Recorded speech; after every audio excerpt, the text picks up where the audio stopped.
नाज़रीन ग्रामी, बस पहाड़ी इलाके से गुजर रही थी।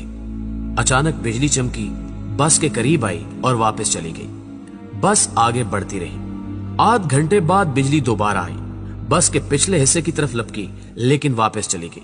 बस आगे बढ़ती रही। बिजली एक बार फिर आई और वो इस बार दाईं साइड पर हमला आवर हुई, लेकिन तीसरी बार भी वापस लौट गई। ड्राइवर समझदार था, उसने गाड़ी रोकी और ऊंची आवाज में बोला, भाइयों, बस में कोई गुनाहगार सवार है, ये बिजली उसे तलाश कर रही है। हमने अगर उसे ना उतारा तो हम सब मारे जाएंगे।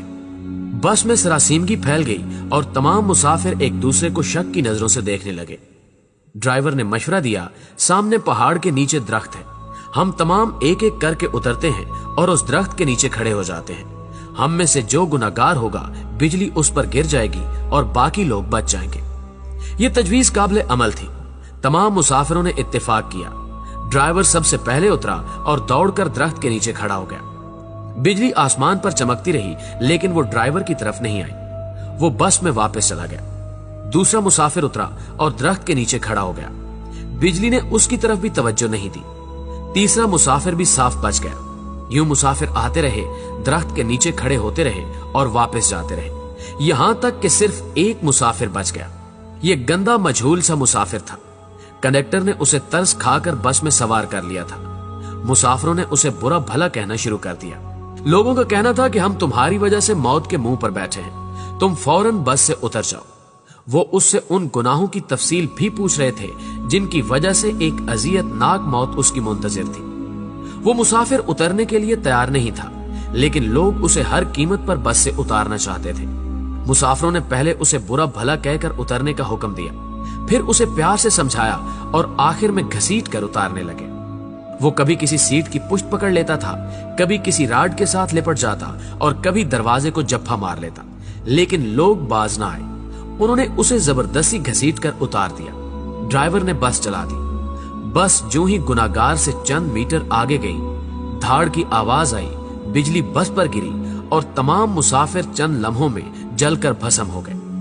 वो गुनहगार मुसाफिर 2 घंटों से मुसाफिरों की जान बचा रहा था। नाज़रीन ग्रामी, मुझे किसी साहब ने एक दिलचस्प वाकया सुनाया। वो तुर्की के रास्ते यूनान जाना चाहते थे। एजेंट उन्हें तुर्की ले गया। ये अजमेर शहर से दूसरे लोगों के साथ बर्फबारी का इंतजार करने लगे। सर्दियां यूरोप में दाखिले का बेहतरीन वक्त होता था। बर्फ की वजह से सिक्योरिटी एहलकार मोर्चों में दुबक जाते थे। बॉर्डर पर गश्त रुक जाता था और एजेंट लोगों को कश्तियों में सवार करते थे और उन्हें यूनान के किसी साहिल पर उतार देते थे। ये एजेंटों की आम प्रैक्टिस थी। उन साहब ने बताया कि हम तुर्की में एजेंट के डेरे पर पड़े थे। हमारे साथ गुजरांवाला का एक गंदा सा लड़का था। वो नहाता भी नहीं था और दांत भी साफ नहीं करता था। उससे खौफनाक बू आती थी।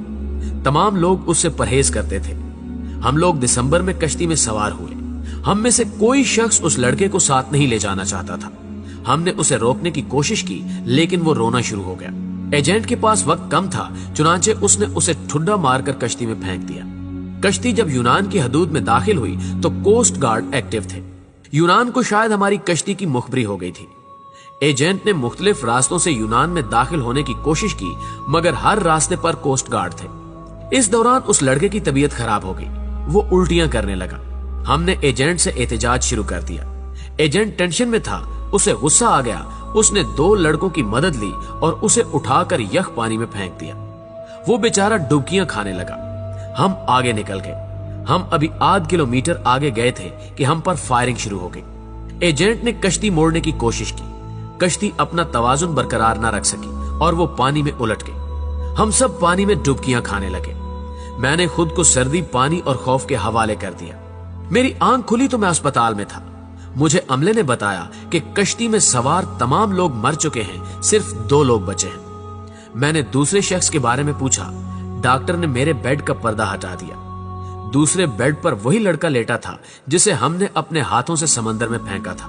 समंदर की लहरें धकेलकर उसे साहिल तक ले आई थी। मुझे कोस्ट गार्ड ने बचा लिया था, जबकि बाकी लोग गोलियों का निशाना बन गए या फिर सर्दी से ठिठर कर मर चुके थे। मैं 15 दिन अस्पताल में रहा। मैं इस दौरान ये सोचता रहा कि मैं क्यों बच गया। मुझे कोई जवाब नहीं सूझता था। मैं जब अस्पताल से डिस्चार्ज हो रहा था, मुझे उस वक्त याद आया कि मैंने इस लड़के को लाइफ जैकेट पहनाई थी। एजेंट जब उसे पानी में फेंकने के लिए आ रहा था तो मैंने फौरन बाग से जैकेट निकालकर उसे पहना दी थी। ये वो नेकी थी जिसने मुझे बचा लिया। मुझे जो ही ये नेकी याद आई, मुझे 6 माह का वो सारा जमाना याद आ गया जो हमने उस लड़के के साथ गुजारा था। हम ना सिर्फ तुर्की में उसकी वजह से बचते रहे थे, बल्कि वो जब तक हमारी कश्ती में मौजूद रहा हम कोस्ट गार्ड से भी महफूज रहे, यख पानी से भी और मौत से भी महफूज रहे। हमने जो ही उसे कश्ती से धक्का दिया, मौत ने हम पर अटैक कर दिया। मैंने पुलिस से दरखास्त की कि मैं अपने साथी से मिलना चाहता हूँ। पुलिस एहलकारों ने बताया कि वो पुलिस वैन में तुम्हारा इंतजार कर रहा है। मैं गाड़ी में सवार हुआ और जाते ही उसे गले लगा लिया। मुझे उस वक्त उसके जिस्म से किसी किस्म की बू नहीं आ रही थी। मुझे मालूम हुआ कि मेरे साथियों को उसके जिस्म से अपनी मौत की बू आती थी। ये उन लोगों की मौत थी जो उन्हें उससे अलग करना चाहती थी, और जो ही अलग हुए सब के सब मौत की आगोश में चले गए। नाज़रीन गिरामी, मेरे एक बुजुर्ग दोस्त जवानी में अरबपति थे, लेकिन उनकी जिंदगी का आखिरी हिस्सा उसरत में गुजरा। मुझे उन्होंने एक दिन अपनी कहानी सुनाई। उन्होंने बताया कि मेरे वालिद मिल में काम करते थे, गुजारा मुश्किल से होता था। उनका एक कजन माजूर था। कजन के वालिदैन फौत हो गए, उसके आगे पीछे कोई नहीं रहा। मेरे वालिद को तरस आ गया और वो उसे अपने घर ले आए। हम 5 बहन भाई थे। घर में गुर्बत थी और ऊपर से एक माजूर बच्चा सर पर आ गया।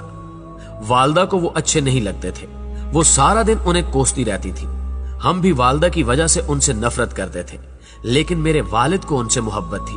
वो उन्हें हाथ से खाना भी खिलाते थे और उनका बोल बराज भी साफ करते थे और उन्हें कपड़े भी पहनाते थे। अल्लाह का करना यह हुआ, हमारे हालात बदल गए। हमारे वालिद ने छोटी सी भट्टी लगाई। ये भट्टी कारखाना बनी और वो कारखाना कारखानों में तब्दील हो गया। हम अरबपति हो गए। 1980 की दहाई में हमारे वालिद फौत हो गए। वो चचा तरके में मुझे मिल गए। मैंने उन्हें चंद माह अपने घर रखा, लेकिन मैं जल्द ही तंग आ गया। मैंने उन्हें पागल खाने में दाखिल करा दिया और वो पागल खाने में रहकर इंतकाल कर गए। बस उनके इंतकाल की देर थी कि हमारा पूरा खानदान अर्श से फर्श पर आ गया। हमारी फैक्ट्रियां, हमारे घर और हमारी गाड़ियां, हर चीज नीलाम हो गई। हम रोटी के नवालों तक को तरसने लगे। हमें उस वक्त मालूम हुआ कि हमारे माजूर चचा हमारे रिज्क की जमानत थे। हम उनकी वजह से मोहल्लों में जिंदगी गुजार रहे थे। वो गए तो हमारी जमानत भी खत्म हो गई। हमारे महल हमसे रुखसत हो गए और हम सड़क पर आ गए। प्यारे दोस्तों, ये तीनों वाकयात आपके लिए हैं।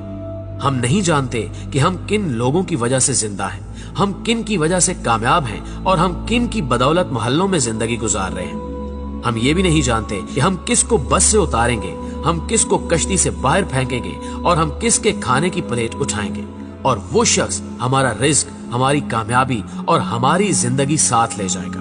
हम हरगिज हरगिज नहीं जानते, लिहाजा हम जब तक उस शख्स को पहचान नहीं लेते, हमें उस वक्त तक किसी को बस, कश्ती और घर से निकालने का रिस्क नहीं लेना चाहिए, क्योंकि हो सकता है हमारे पास जो कुछ हो वो सब कुछ उस शख्स का हो, और अगर वो चला गया तो सब कुछ चला जाए। हम न रहें, मट्टी का ढेर बन।